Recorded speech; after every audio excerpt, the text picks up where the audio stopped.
ಆರೋಗ್ಯವುಳ್ಳವರು. ನಾವೆಲ್ಲ ಯಾರು? ಮಾನಸಿಕ ಆರೋಗ್ಯ ಇಲ್ಲದೆ ನೀವು ಇಲ್ಲಿ ಕೂತಿರ್ಲಿಲ್ಲ.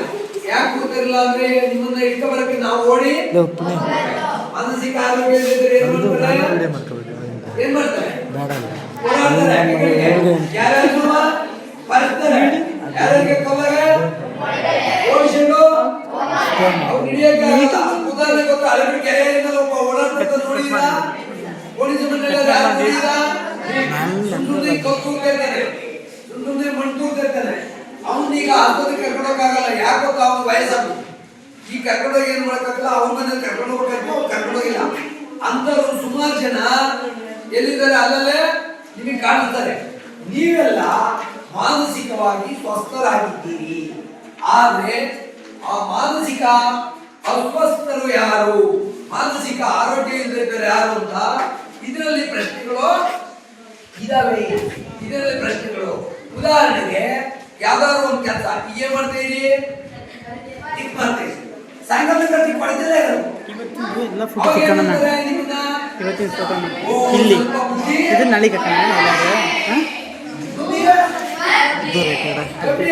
ಏನೋ ವ್ಯತ್ಯಾಸ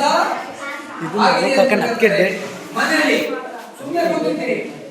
ಒಂದು ಹೊತ್ತೆಲ್ಲ ಒಂದು 3 ಗಂಟೆ ಒಂದು ಮೂಲೆಯಲ್ಲೇ ಕೂತ್ಕೊಂಡ್ರೆ ಏನಂತ ನಿಮ್ಮನ್ನ ಏನೋ ಆಗಿದೆ ಅಂತಾರೆ. ಅದಕ್ಕೆ ಮಾಡ್ಬೇಕು, ಮನುಷ್ಯರು ಹೇಗೆ ಬಿಹೇವ್ ಮಾಡ್ಬೇಕೋ ಆ ರೀತಿ ನಾವು ಬಿಹೇವ್ ಅನ್ನ ಮಾಡ್ಬೇಕು. ಆಯ್ತಾ? ಯಾರ ಮೇಲೋ ಜಗಳಕ್ಕೆ ಯಾವಾಗಲೂ ಜಗಳ ಕಾಯ್ತಾರೆ. ಯಾಕೆಂದ್ರೆ ಅವಾಗ ಮಾನಸಿಕವಾಗಿ ಏನಾಗ್ತಾರೆ, ಕಮ್ಮಿ ಆಗಿರ್ತಾರೆ. ಹ್ಯೂಮನ್ ಬೀಯಿಂಗ್ ಅಂತ ಹೆಂಗೆ ಅಂದ್ರೆ ಮನುಷ್ಯನ ಗುಣಗಳು ಏನಿರ್ಬೇಕು ಆ ಗುಣಗಳು ನಿಮ್ಮಲ್ಲಿ ಇರ್ಬೇಕು. ಅದಕ್ಕೆ ಏನ್ ಮಾಡೋದು, ಯಾವ್ಯಾವ ಗುಣಗಳು ನಿಮ್ಮಲ್ಲಿ ಇದಾವೆ ಇಲ್ಲ ಅಂತ ಈ ಕ್ವಶನ್ ಪೇಪರ್ಸ್ ನ ನಿಮ್ಮ ಅಂಚಿಂದ ಬಂದು ಈ ಪ್ರಾಜೆಕ್ಟ್ ಅಂತ ಕೊಟ್ಟಿದ್ದಾರೆ.